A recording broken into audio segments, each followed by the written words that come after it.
Hi, I'm Harry. And I'm Will. And together we run Meme Appétit. You might know us from some of these. Contrary to popular belief, Matt Duckor does not run this account. We're actually just two fans from England. We are, like everyone else watching this video, huge fans of BA. So we actually got the idea for the account after discovering our shared passion for BA. The first BA videos I watched actually were way back in the day, 2015, before even like It's Alive existed. But I think the one that really got me into it was actually the first episode of It's Alive. And I really just want, cut, Vin. What happened, Brad? Oh, tragedy over here. Is this your first time making kombucha, Brad? Sure looks like it. Immediately I was like, this guy should be in memes. Like, he needs to be a meme because he is hilarious. The first BA video that I watched was actually Alex Eats It All, the cheesesteaks episode, and I was hooked from there on.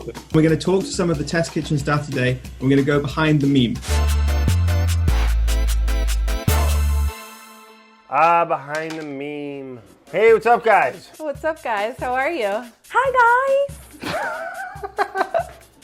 I don't know if this is like a dream or if this is a nightmare, but Hold on a second. You guys talking about McDonald's? This is inspired by a John Mulaney skit. You're in a car with your children. You see a McDonald's sign and the kids are screaming, McDonald's, McDonald's, McDonald's. And then there's three options. You can either say, we've got food at home and refuse. You can also get excited and take the kids to McDonald's. Or you can do the power move of pulling in, ordering a single black coffee and leaving. And you guys have me at the bottom being like, all right, let's go get a Happy Meal. I haven't stepped foot in the McDonald's in like almost 18 years. I don't go to fast food. We don't do it. Oh, you guys that one up. Big time. You guys don't know me. You guys don't know anything. oh gosh, no, we're not going to McDonald's. Well, okay, I guess my first question is, who did this? Because they're fired. I would take answer this name. Oh, Harry. You hurt my feelings, Harry. I think anyone who's familiar with my enthusiasm for anything Claire Saffitz has ever worked on will make the pretty obvious deduction that I am like a junk food kid. It's totally wrong for Brad. Thanks, Peg. I filled him in. He's made that very clear. Yeah, he's at the top of the triangle. We have food at home, mother. Whoa, Peg, family show. Sorry. Delaney's got some weird, McDonald's flex for sure. I will say McCafe coffee is kind of underrated. I think I would be, we have food at home. I think you're accurate. We made smash burgers at home last night, and it was delightful.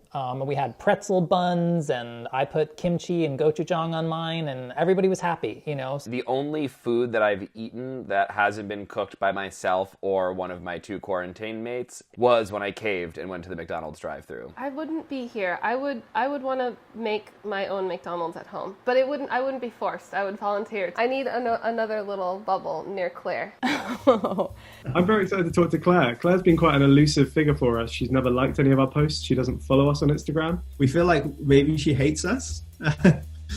So hopefully we'll find out if she doesn't. I sort of take the stance with Meme Appétit that I do with the videos themselves, which is sometimes I stay away for a very long time and don't really look. And then sometimes I in one day, go through everything that I haven't seen. The Day 3 curse real? The Day 3 curse was invented by Dan. It is a total construct. I really do relate to this, to these photos of I'm a little rough around the edges. I haven't been getting enough sleep or whatever.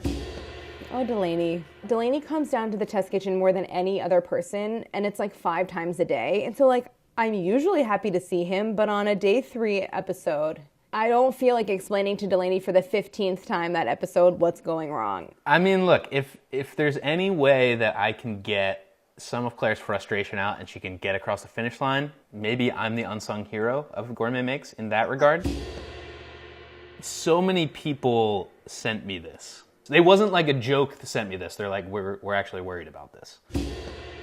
He is looking with a deep sort of expression of skepticism and maybe a little bit of fear. No. You guys totally misinterpreted it. See, what's happening is we only have one pair of safety goggles in the kitchen, okay? And unless you're the person wearing the goggles, you hang back, you know what I mean? Like you get like a little like pot lid shield, like whatever it takes. I was actually so delighted she even listened to me. I think this was still in the middle of like the high point of that shoot day, which in Claire's and my episode of Making Perfect in season 2, Thanksgiving, which went down in history as like one of the most disastrous shoot days of all time. I wasn't expecting to be asked to join that season, and it was really cool and very exciting, obviously, because you know the way that show is formatted, we work in pairs, and so obviously I was very excited to work with Claire. I sort of forgot how commandeering she can be. You know, she's like a tough cook. She's a tough group project cookie. Obviously, this is from a Gourmet Make. When you were being just like wonderfully supportive to her. We're all really close with her, and so when she is feeling bad, when she is like kind of spiraling, it makes everyone feel equally as bad, and you want to help her out. I am seeing one of my favorites, Meme Appétit. I love it. I love this one. It brought tears to my eyes when I saw it. It made me feel special. Some people will DM me being like, should I save my pasta water and store it in the fridge for other things? And it's like, no, it's only there to help your sauces. I think it's gone a little blown out of proportion, like just how much I love pasta water.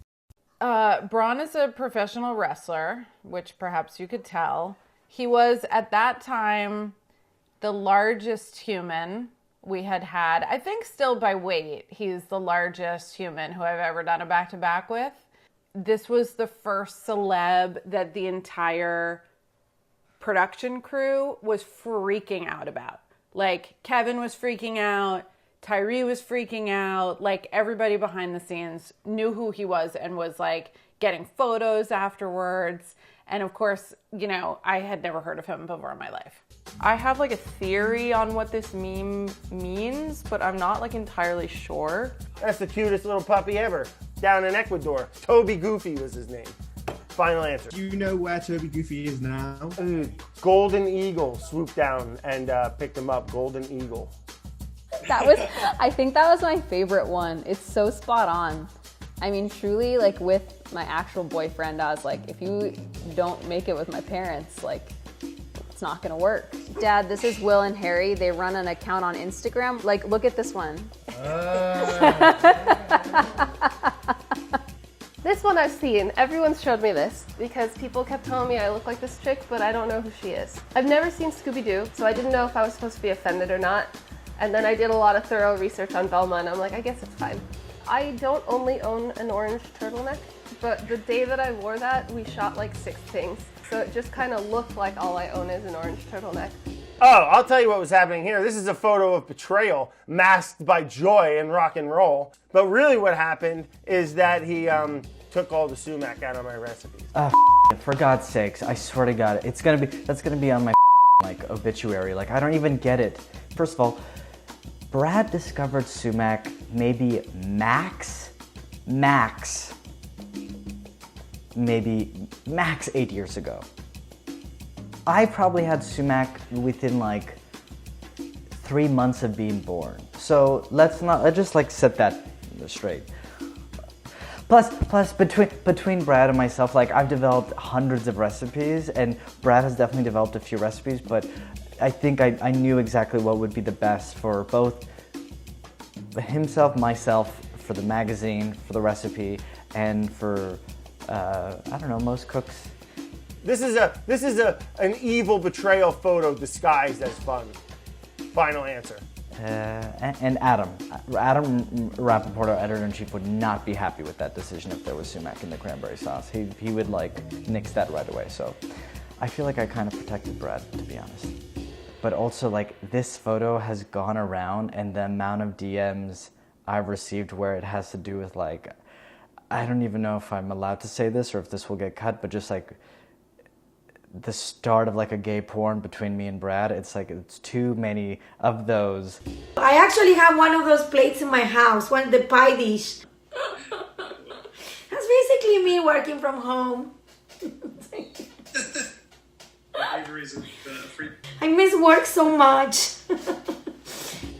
This meme is ridiculous. Like, you guys. Well, I mean, how do you feel about becoming something of a sex symbol?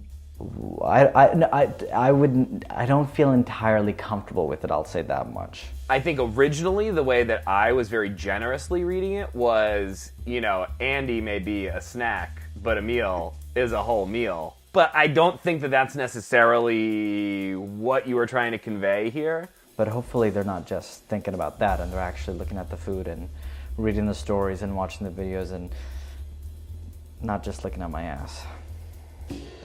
Oh my God, this was like the happiest day ever. I love babies, they're so cute. I was also getting secret pleasure from knowing that Brad and Chris had to do Gourmet Makes. We actually have a special guest with us, if you want to open your Zoom. Oh my God! Oh my God, it's Mike and Thea. Hi. Hi, Thea. Oh my God. There you go, there you go. My wife is holding up a cracker for her. I can't wait for next time, whenever that is. I know, I was saying that before. I was like, I never thought I would say this, but it was like, I really, really miss doing Gourmet Makes. It's like, take me back. All right, cool. Bye, guys. Thank you. Bye. Keep making them killer memes. Find the meme, take one. Giving them a second banana yet. Nobody gets a second banana. Maybe you weren't listening properly, okay? Once you open the Pandora's box of like more than one banana a day, like it's just, there's nowhere else to go, because then it's like, what are you gonna do? Like a third banana? You know, a fourth banana? It'll be anarchy.